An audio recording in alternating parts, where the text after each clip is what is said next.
Sebagian orang Banjar pasti pernah mendengar sosok ulama karismatik Syekh Muhammad Arsyad Al-Banjari. Ia seorang ulama fikih mazhab Syafi'i yang berasal dari kota Martapura, Kabupaten Tanah Banjar, dulu disebut Kasultanan Banjar, Kalimantan Selatan. Arsyad Al-Banjari hidup pada masa tahun 1122 sampai 1227 Hijriah atau 1702 sampai 1812 Masehi, yang mendapat julukan Anumerta Datuk Alambayan. Dia adalah pengarang kitab Sabilal Muhtadin yang banyak menjadi rujukan bagi banyak pemeluk agama Islam di Asia Tenggara. Selain piawai di bidang agama, Arsyad Al-Banjari mahir sebagai ahli teknik dan arsitek ulung setelah sukses membuat aliran Sungai Tuan sebagai irigasi pertanian semasa itu. Karya di luar bidang agama ini yang mendorong dosen Fakultas Teknik Universitas Islam Kalimantan Muhammad Arsyad Al-Banjari Uniska, Adi Surya Said, rela selama 2 bulan mengumpulkan literatur dan wawancara ke beberapa sumber, baik ke Museum Lambung Mangkurat di Banjarbaru, tokoh masyarakat, serta menggali referensi lain. Riset kecil ini demi mengupas sosok Muhammad Arsyad Al-Banjari sebagai ahli teknik. Sungai Tuan kini dibagi menjadi 2 administrasi desa, Sungai Tuan Ulu dan Sungai Tuan Ilir, Kecamatan Astambul, Kabupaten Banjar. Tampaknya Sungai Tuan yang dibikin oleh ulama Arsyad Al-Banjari saat ini masih berfungsi teknis. Untuk itu wajib dijaga dan dilestarikan demi berkelanjutan warisan atau pusaka untuk masa depan sebagai karya teknis Syekh Muhammad Arsyad Al-Banjari yang sudah berumur 2 abad.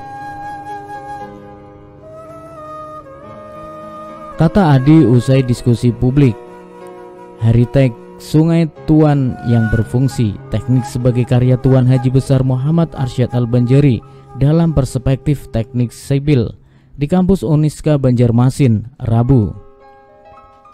Arsyad Al-Banjari membuat aliran Sungai Tuan untuk kebutuhan sistem irigasi pertanian, persawahan, dan perkebunan. Selain itu, aliran sungai berfungsi menopang transportasi air. Adi mengusulkan Sungai Tuan harus segera dinormalisasikan karena kondisinya kritis dengan adanya pendangkalan dan penyempitan sungai. Menurut dia, kajian teknis dan perhitungan Sungai Tuan bisa lewat penelitian mendalam. Normalisasi Sungai Tuan bertujuan dijadikan sebagai heritage untuk warisan dunia melalui PBB UNESCO, ujarnya. Adi menceritakan niatan Arsyad Al-Banjari membuat Sungai Tuan karena kawasan Martapura lama sering kebanjiran. Alhasil si ulama menyudet Sungai Martapura dan bencana banjir di Martapura lama dapat ditangani. Saat itu fungsi Sungai Tuan sebagai sistem pengendali banjir memang mumpuni karena menekan aliran air Riam Kiwa yang masuk ke Sungai Tuan,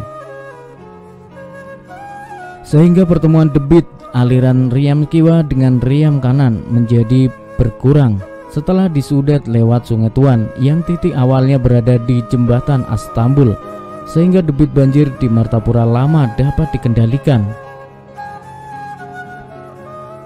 Aliran sungai di Sungai Tuan kemudian mengairi persawahan.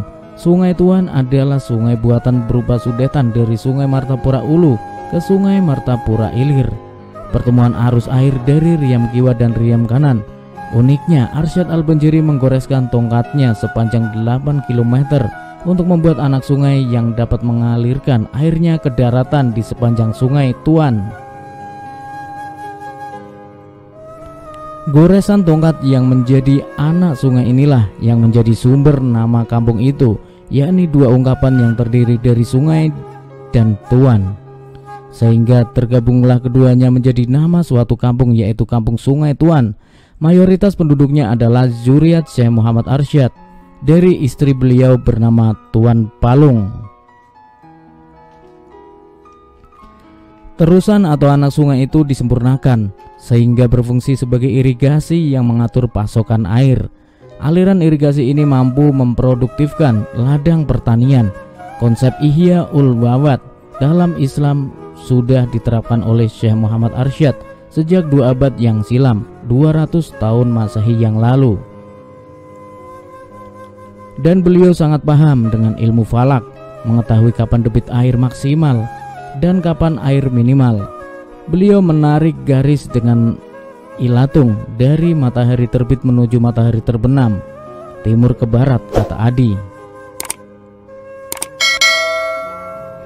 Setelah 2 abad, Sungai Tuan mengalami penyempitan dan pendangkalan karena sedimentasi, transportasi, dan tumbuhnya rumah-rumah di bantaran Sungai Tuan. Itu sebabnya ia meminta perlu adanya normalisasi Sungai Tuan. Dalam survei Januari 2018, Sungai Tuan masih berfungsi meskipun kondisinya sangat kritis. Rata-rata lebar sungai 3-6 meter dengan panjang sungai kurang lebih 8 km.